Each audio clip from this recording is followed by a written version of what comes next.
Right, so finally, where are we?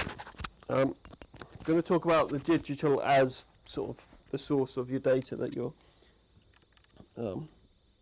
analysing, and so on. And just kind of, sort of to end this sort of session, really, is just to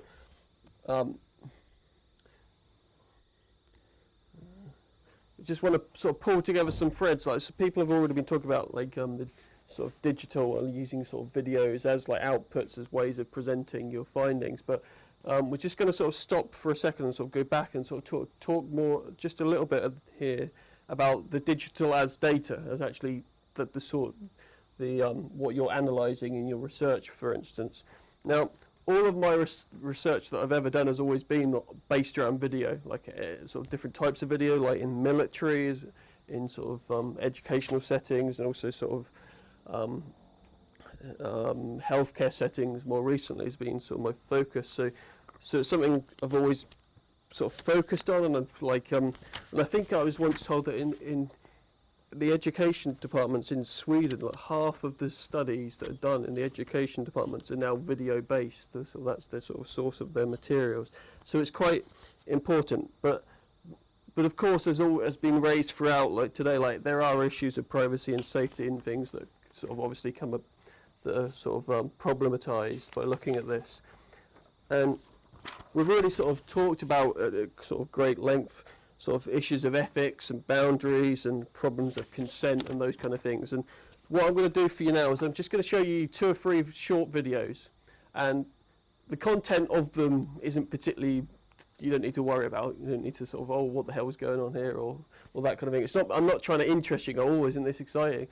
It's more of a case of trying to help us think about, like sort of individually, try and think about the digital as sort of as the sort of the data source in our work. So it's more about that, and like and some of the problems, and obviously some of the sort of the great things that it offers as well. So the first video, this is just a warm up, just to sort of to get you think about it. And we've already talked about similar kinds of things, but although this isn't a research environment, the sort of follow through is quite obvious in terms of issues of consent. So let's have a look at this one. They're terrible sales boys. I don't know why they call it boys team, obviously, but like so obviously it's kind of these kind of consent issues and those kind of problems. Okay, so the next one's taken from a study in a sort of memory clinic that I've been doing, and this is to do with sort of showing video and like the problem, how you get around showing it to sort of in conferences and things like that. Okay.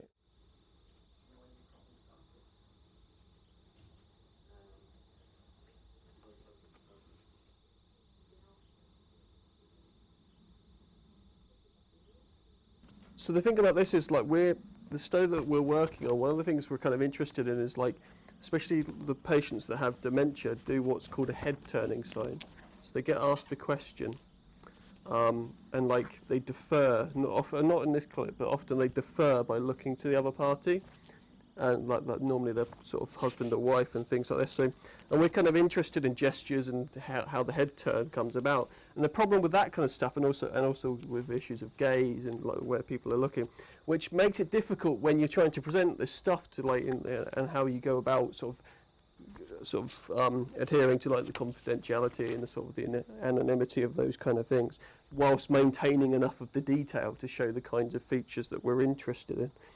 Okay, so the final video, again, don't worry about the content. This is taken from a friendly fire incident that some colleagues have. I know what you're talking about. Okay, well, yeah, orange rockets on them. Orange rocket? Yeah, I think so. Let me look. Yeah, I see that. You see, roll down, see the break, be advised, Mill 34 is not working the F-18, so unless they're trying to check in with me over. Copy. Hey, see the orange things I'm talking?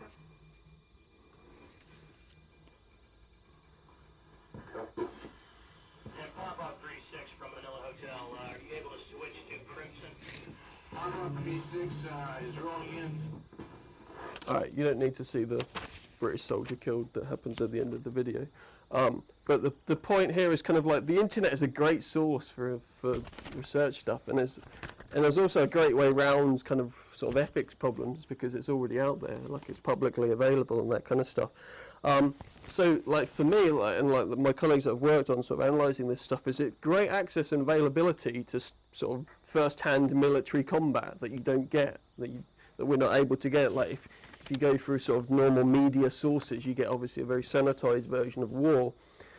So this stuff's great, but then there's these questions of, are there ethics about sort of analysing leaked material that WikiLeaks just puts out there and all of those kind of issues? Is it suitable material for research and that kind of stuff? And then like, I don't know if any of you sort of follow like the Edward Snowden case with The Guardian, where they made them physically destroy some of the hard drives in which they had like his sort of leaked materials, apart from the fact that they have other copies elsewhere, but it's all of these kinds of issues as to what's available. And of course also like, you kind of go, well, as I say, it's very much readily available, but does that mean that as researchers we have any clue as to what's going on here? Like, just because it's available and you can watch it online doesn't mean that you have any kind of expertise or knowledge to bring to it. So those kind of issues come. So that will do for now. Like, although there's always pressure, like we had pressure from with the stuff with the British Sociological Association, where they saw that our abstract, went, oh, that sounds interesting. Tell us a bit more about it. Like that must be really controversial. Say something controversial, and we're like, well, no, we're not going to do that. Like we'll tell you our account, but like we're not going to go. We're not going to go around like the sort of the British media did. Goes, those American cowboy pilots, they're all over the place, they're off the map, and all, you know, they're out of control, and all they wanted. The British Sociological Association wanted a real, you know, drama in your research, and you kind of like, that's not necessarily what this is about. Okay, how are we doing? Okay, just a couple more points to mention before we just have a quick sort of. Yeah, sorry, I didn't. Final discussion. I have no idea what's going on. It's like, even though we're using sort of modern methods, whether you think, using video to analyse medical encounters as I do, like in sort of the memory clinic and stuff like that. I had a project that I worked on in Cardiff. We had you have the whole problem of the patient participation forms. And our ethics board in Cardiff were like, because we were interested in filming in paediatric wards at the hospitals and things, they were like, but you need information sheets for all of the children. And like, this is an information sheet that I had to design for children aged between 6 and 10, explaining to them what the project was about, what we were doing filming, and how we're going to analysing it, and what we're going to do after that. All it is a series of pictures and a few comments about how to be a good doctor, and a stop sign and sort of some times, and kind of this is it. It's just a bunch of pictures. And my point is simply in passing is to say, although we're sort of in a new world, like this whole new digital world, like you have the same kinds of problems of how do you engage and talk participants that are young, and of course if you're doing that online, there's of course a whole bunch more questions that need to be raised. Okay, so just quickly, just quickly then, like, rather we don't have time to talk about this in groups or anything like that, but maybe you could have talk to me afterwards about it, maybe just to consider for now these questions as you go, like whether you've considered using video in your as a source of data in your research, or other forms of digital media and sort of digital data, really, like whether you have, whether you've done that in the past, or you want maybe think about doing that in the future. What could video add to your work? Like, do you think it could be included? Like, or is it irrelevant to your work perhaps? And any kinds of problems or sort of dilemmas as I sort of mentioned here, obstacles and that kind of stuff.